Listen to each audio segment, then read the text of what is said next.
But the fact that Ryan, has gone through 3 top trainers that would have done a great job, Eddie Reynoso, Joe Goosen, and Derrick James. Correct. And he's not training with neither of them. He's training with his dad. Did Ryan Garcia ever allow those trainers to be the boss? That's why he's back with his dad, because he's the boss. That's why. Yeah. Look, Joe Goosen, I know Joe Goosen. My brother used to train with him. He's not going to just let you get away with stuff like that. Derrick James shouldn't either. Eddie Reynoso doesn't need. He's made so much money with Canelo that if you want to come to me, it's going to be under my rules. And if that didn't work, then Ryan's back. So that's I give that big advantage to Barrios to even pull that off. See, that's the thing about boxing, and Big Baby Miller pointed it out, because there's no structure. We need some kind of structure. In the NFL, the guy has to sit there for the media interview. He shows up on time. He's got to do it. And to give you an NFL analogy, think about the Broncos, right? When they had Russell Wilson over there and he had his own office and everything. And it was nothing, it was dysfunctional. Then they hired Sean Payton. Cut it out. As a coach, that's like going to train with Goosen or going to train with a world-class trainer, right? And you knew as soon as Sean Payton got there, ain't no one's going to have their own office. And you turn around a couple years later, and they're great. They're in the playoffs, right? That's the thing in boxing. When fighters want it comfortable, right? Sometimes when Miguel Cotto would want to train in certain places because it was more comfortable for him, I thought, I want to see the Miguel Cotto when it's uncomfortable, right? And Cotto's a great fighter, of course, and a serious person. But the fighter really has a little too much control when they reach a certain level sometimes of their own career, which is good in one way, but in another way can limit them athletically. Because boxing is not a comfort business. Max Kellerman analyzes the upcoming Ryan Garcia versus Mario Barrios clash, emphasizing that Garcia's undeniable natural ability alone won't secure victory against Barrios without proper discipline, structured preparation, and unwavering commitment to consistent training routines. Do you think it's more of his opponent, where maybe I can get away with training with my dad, compared to if I'm fighting a top dude? It'd be a big mistake to underestimate him. Right, and it's like everyone thought he was going to win that fight, and Rolly just outboxed him.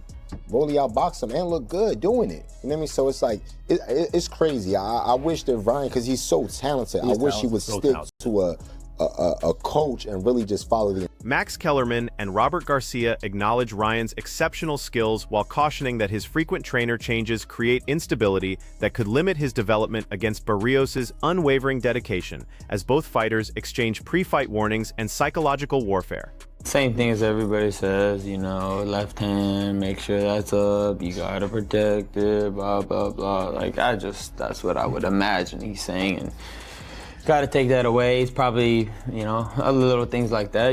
They drill a lot of just keeping the hands up all day long. So it's like here, here, here, here, here. But, this freestyle type of boxing, with technique is gonna overwhelm this man. It was a great experience. He's definitely one of a kind. I took a lot from that fight, just being in there with somebody with his timing, his skill, his speed. Yeah, just gonna use that, in every way, to grow as a fighter.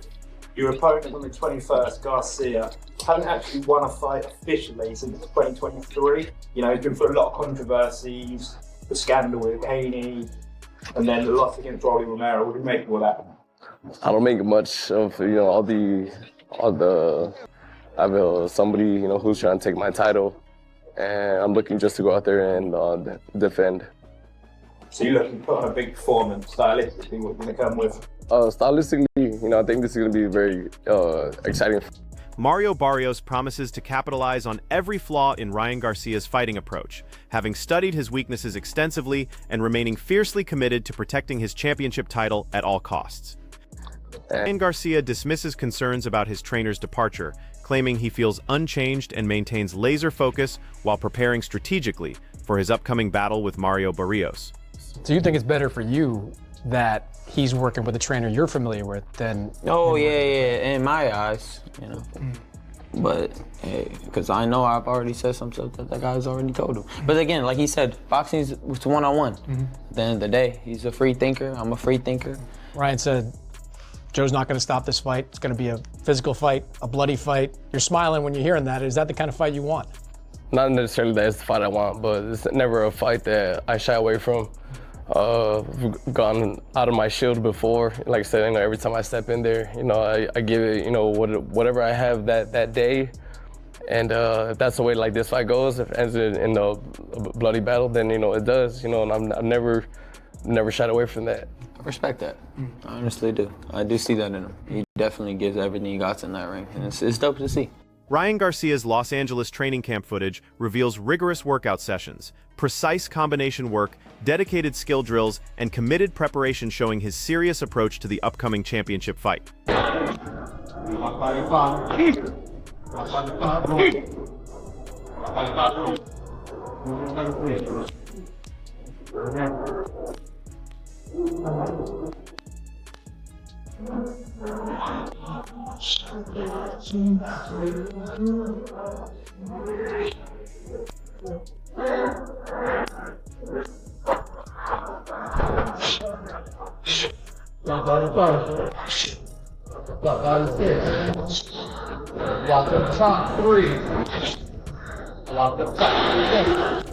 Lock the top 3-2.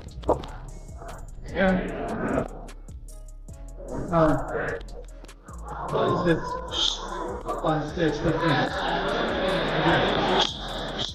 Ryan Garcia delivers thunderous strikes against the heavy bag during a grueling training session, demonstrating the raw power he plans to unleash. Oh.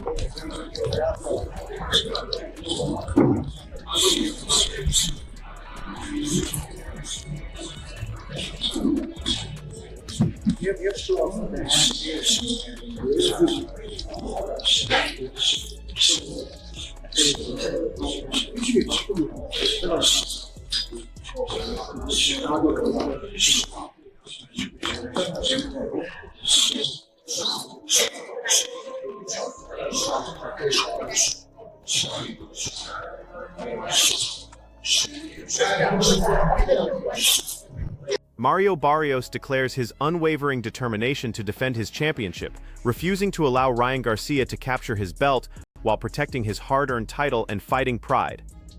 And I'm looking just to go out there and defend. So you look to put on a big performance, stylistically, what you're going to come with? Garcia, he's explosive, he's dangerous, and but I think on a boxing level, there's no like competing with us. I think I'm the better fighter. You just said you're the better fighter. Who's going to put more on the line with your title or his credibility? Wade Plemons discusses the Southpaw stance's impact on ring strategy, praising Ryan's analytical approach to studying opponents before major fights. He notes Ryan's preparation includes watching Keith Thurman and Abel Ramos footage to prepare for Barrios, since both gave those fighters difficult nights. Wade questions how Ryan's unorthodox boxing style can incorporate lessons from those battles to handle Barrios, widely recognized as one of boxing's most dangerous finishers. Obviously both tough nights for Mario Barrios, but I'm interested to see what Ryan takes away from those fights. What can Ryan and his style, that kind of freestyle boxing he says he does, what can he implement from either of those guys to beat Barrios? One of the best finishers in boxing. Like, I know you didn't finish Devin Haney, but you had him drowned. Saved him. I should have knocked him. I just didn't have the conditioning. I think it still bothers you, huh? Yes, because I should have knocked him out in that 11th, man. I was playing around too much. And I was like, ha ha, like, bro. But next time, that next time, buddy. There we go again. You won't have a next time. I'm finishing you. You will never box again if we fight again, and you know that. And I bow to that. If we fight again, you will never box again. I promise you that. Gee, this is what I'm saying, bro. We need this fight. I've said it so many times. We need this fight. Ryan analyzes his Devin Haney bout, admitting that despite dropping Haney multiple times, poor conditioning prevented him from securing the knockout. He expresses frustration about not finishing Haney in the 11th round, acknowledging he held back and wasn't serious enough. Ryan promises complete focus next time, while Wade responds intensely, warning that another fight would end Ryan's career permanently. Both recognize the massive stakes as their potential rematch looms just 9 days away. when someone's against him, when people think he'll lose, when it's a different challenge to him, even though the Rolly fight was a huge challenge. It was a world title shot, right? But you think back through Ryan's career and the fights where he performs better. Oscar Duarte fight, he thought Oscar De La Hoya and all of Golden Boy was against him. Obviously, the Devin Haney fight, no one thought he'd win. The Luke Campbell fight, Luke was an Olympian, so that was a big deal as well. The Gervonta Davis fight, he just lost. I mean, yes, the weight cut, whatever, but Ryan lost. But the mentality of Ryan, that's the thing that's so all over the place from time to time that you just don't know what Ryan you're going to get. I don't know what Ryan we're going to get in the Mario Barrios fight. He's saying all the right stuff. He's trained hard, right? He's acting like this is the one, but mentally isn't, right? Because he kind of said the right stuff. He was a little quieter last time with the Rolly fight, but he said the right stuff, and it's hard to know, dude. It is, because another thing you worry about, I keep looking at this picture of Ryan, and I'm seeing a guy that... Mario Barrios discusses Ryan Garcia with genuine respect, acknowledging his exceptional speed, knockout power, and supreme confidence while noting Ryan's recent inconsistent performances, including the puzzling loss to Rolando Romero and impressive Devin Haney victory. Barrios recognizes the drug test controversy and surrounding distractions may have impacted Ryan mentally, though he ultimately expresses goodwill toward his opponent. When you look at Ryan as an opponent, obviously I'll put respect on the speed, the power, the confidence, and all that, but it's been a weird stretch for him in the ring, to be fair. The lifeless loss to Rolly Romero, the spectacular victory over Devin Haney, but obviously the drug test, everything that went on around that mentally, and certainly at the end of the day, we wish Ryan well. How do you sort of gauge where he's at as a fighter entering this fight? It's hard to say really, where exactly, he's at, but I just had to prepare as if, I have a focused Ryan in front of me, as they're saying. And yeah, just, everything else kind of just is just background noise, We have to look at Ryan's, at his best performances, when he has looked extraordinary. Barrios admits difficulty assessing Ryan's current fighting condition, explaining his preparation strategy focuses on facing the absolute best version of Ryan Garcia possible. He treats every training session and strategic plan as if the strongest, most dangerous Ryan will appear fight night. Barrios dismisses controversies, media stories, and external distractions as irrelevant background noise that won't influence his preparation, emphasizing his readiness regardless of which Ryan shows up. One of a kind, he's a character to be around.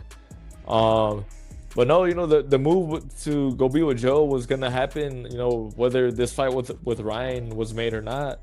I was definitely, just after the pocket fight looking at what steps I wanted to make, moving forward, to just, continue to just grow as a fighter, to just continue to just, work on I guess, yeah, just to work on myself and get back to some of the things that has that got me this far in the first place. Earlier in my career, I was definitely a lot more aggressive. I had a much higher punch output, and so even my team sat down and were like, why not? Why not change the scenery?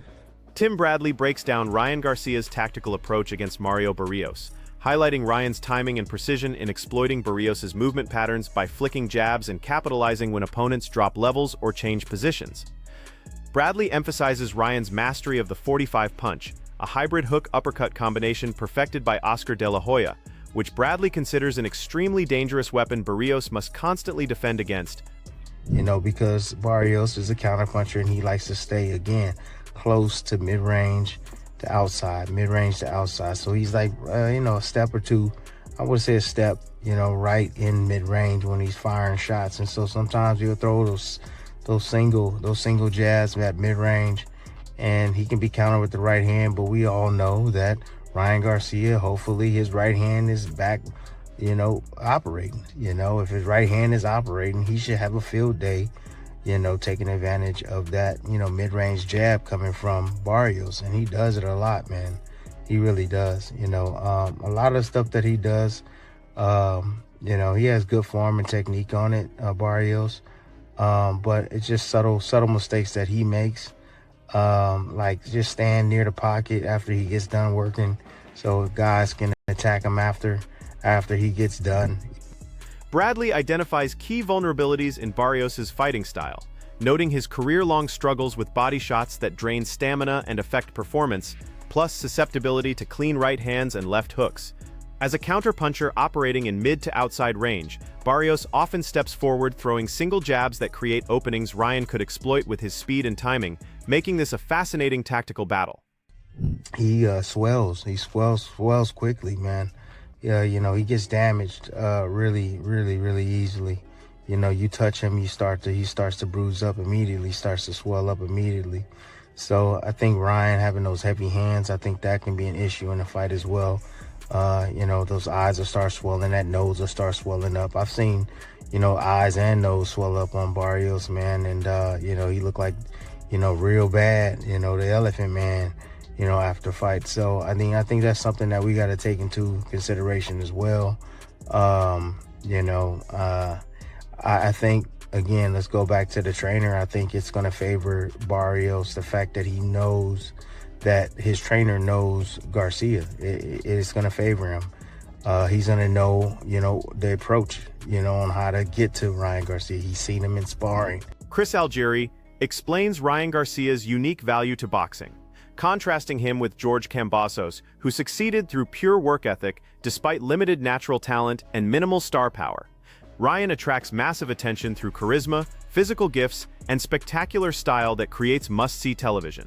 Though Algieri notes Ryan lacks championship victories while questioning whether he'll achieve career-defining wins like Kambosos' upset over Teofimo Lopez. Mentioned it from the onset about being a star. Kambosos was never a star. Kambosos was never that popular, not the way that Ryan Garcia is. So Ryan's here because of that. And yes, he does have some physical gifts and a ton of physical talent, and physical gifts that make him, you know, must-watch TV when he's on. But we haven't seen him on in a long time. And, you know, he hasn't gotten to that position. It's hard to compare him with George because George was the opposite. George was just a hard worker. George always came in shape, but in terms of talent, he was lacking. He got that big win off of heart and grit, and man, did he cash out on that win, because he made so much money after those fights, got himself into so many opportunities that he never would have gotten if he had lost to Teofimo Lopez and became undisputed. Ryan is still yet to be world champion. These guys are almost like literally polar opposites of each other. Robert Garcia stresses that trainer guidance means nothing without fighter commitment, explaining that unresponsive fighters who won't listen or work hard cannot be helped regardless of coaching quality. He notes successful fighters like Ryan often become camp decision-makers surrounded by yes-men, creating challenges for technical improvement and discipline, comparing this dynamic to talented but troubled quarterback Todd Marinovich, whose career suffered from external pressures. Look, every trainer is going to do his best to try to correct that and try to get Ryan to do it, but at the end, it's going to be Ryan himself. You know, it's his things going on in his world, his family, his friends, himself, with all those, you know, personal problems. At the end, there's nothing a trainer could do if the fighter doesn't respond, if the fighter doesn't listen, if the fighter doesn't do it. And most of the times, when fighters are that big, like Ryan is, they're the bosses. They call the shots, and the trainer, everybody around them are just the yes men, and that's a problem. That's a problem, and we can't fix that with nobody. You could be the best trainer in the world, but if you got a boss, you know, as a fighter, then and you're a yes man, there's nothing you could do. Ain't nobody gonna fix that. That concludes today's coverage. Keep watching for more updates coming soon.